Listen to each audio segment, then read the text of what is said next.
Wah, seru nih, panen tebu bersama. Ikutan yuk. Fems, Desa Kandang Mas, Kudus, Jawa Tengah emang dikenal sebagai penghasil tebu. Jumlah yang melimpah membuat warga sekitar berprofesi sebagai petani tebu dan pengolah gula.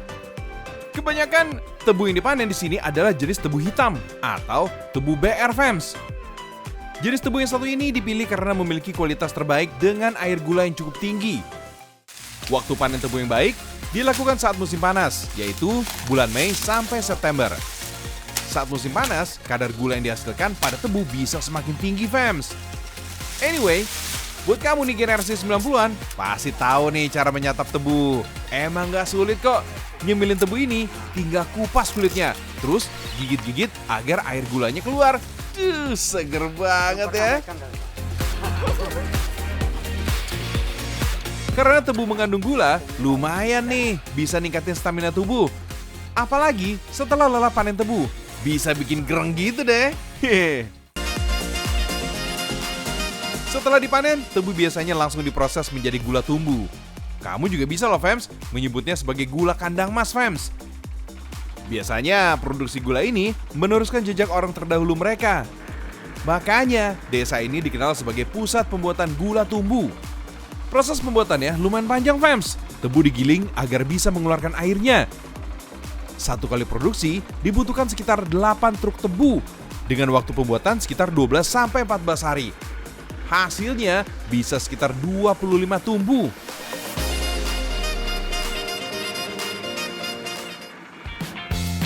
Setelah sari atau nira tebu terkumpul, masak agar terjadi proses pengentalan. Nah, di sini ada sekitar 5-10 tungku untuk memasak gula tumbuh, Fems.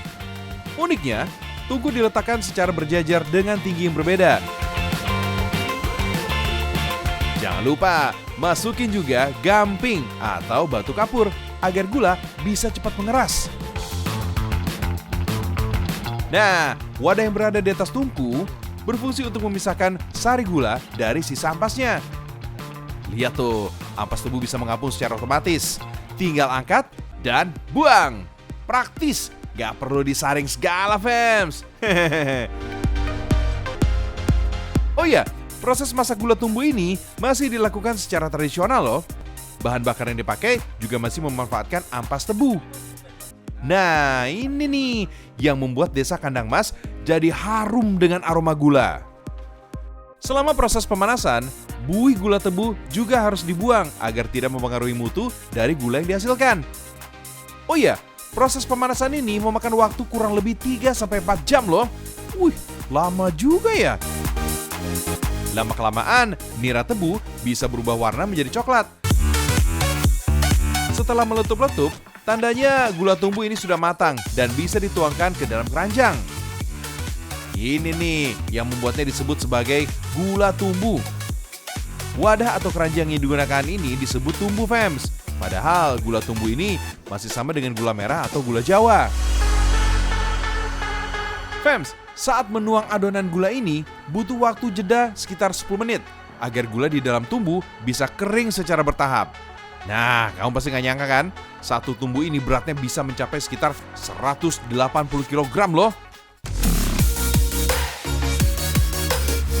Agar tumbuh bisa penuh, waktu pembuatannya bisa mencapai 1 minggu. Wah, lama juga ya, Fems ya?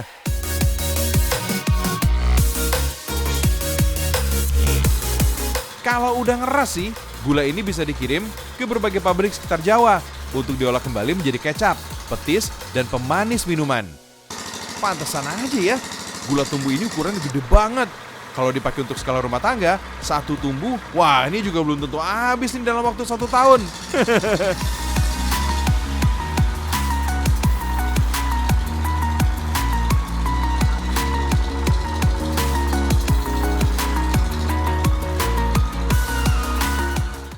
Proses pembuatan gula yang ini gak kalah unik nih, Fems. Di Puncak Lawang, Kabupaten Agam, Sumatera Barat, gula tebu diproses dengan bantuan tenaga kerbau. Proses ini dilakukan secara turun-menurun dan terus dilestarikan sampai sekarang. Salut deh! Fems, kerbau yang digunakan untuk mengolah tebu biasanya kerbau jantan yang berukuran cukup besar. Soalnya dibutuhkan tenaga cukup ekstra nih untuk mengangkat dan memutar mesin kilang ini. Setelah kayu pengungkit kilang dipasangkan pada punggung kerbau, pasang juga nih kacamata khusus untuk kerbau. Tujuannya supaya kerbau berjalan secara konsisten, tanpa belok ke kiri atau ke kanan. Oh gitu toh. Nah, karena nggak ada kacamata hitam seukuran kerbau, makanya pakai batok kelapa, fams. Prinsip kerja alat kilang ini sebenarnya sederhana banget, fams. Hanya terdiri dari 2 silinder dengan gerigi yang saling menyatu. Makanya, keduanya bisa saling memutar seperti ini. Tinggal masukkan batang tebu dalam mesin kilang ini, maka air gula akan keluar dari perasan batang tebunya. Aktivitas kilang tebu tradisional ini juga menjadi daya tarik tersendiri untuk masyarakat luas. Bahkan, warga dari Malaysia aja banyak yang sengaja datang ke sini.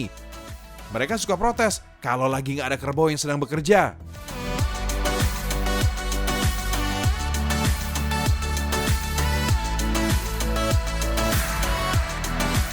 Fams, air gula yang sudah terkumpul kemudian direbus sekitar 3 jam lamanya. Sama kayak gula tumbuh tadi, di sini juga nggak perlu capek-capek mengaduk gula, fams. Inilah gunanya besek yang diletakkan di atas wajan. Tujuannya untuk menampung buih hasil memasak gula tebu agar tidak sampai meluap. Air gula harus dipanaskan karena di dalam air gula ada juga nih kandungan air yang masih cukup banyak. Cara memisahkan antara gula dengan airnya adalah dengan direbus seperti ini, fams. Gula asal lawang ini dikenal juga dengan sebutan saka lawang. Saka artinya gula, sedangkan lawang adalah nama daerah asalnya.